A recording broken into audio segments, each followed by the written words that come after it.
তুমি তো দীঘা গেলে নাই, না আমি দীঘা গেলাম, কোনো উপায় গেলাম, ঠিক আছে, প্রথমবার গেলাম। তো যাওয়ার পরে একটা ভাই বিরাট একটা মজার জিনিস ছিল। দীঘাতে কখন সমুদ্রের ঢেউ তো এই এই আর এই এই আসছে, আমিও নেমে গেছি, ভয়ে যাই নাই, ধারে বসে আছি। হঠাৎ করে দেখছি এখন ঢেউটা আমার কোলে এসে অন্য কেউ এসে বসে গেছে।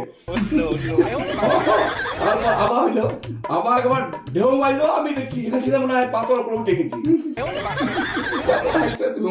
ভালো না আসো? আচ্ছা বলছি তুমি মানে গরমকালে হা হা করে আসছো, এখন শীতকালে কি তুমি কি চুপ থেকে গেছে নাকি? তোর কারণ আছে, হাসিটা বা কারণ হাসিটারও কারণ আছে। কি কারণ?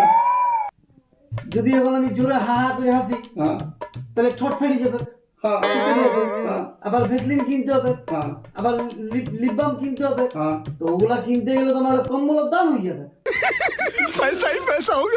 তুমি লাগাবার ভয় হাসছো না? হ্যাঁ হাই उठा ले रे देवा, उठा ले रे बाबा।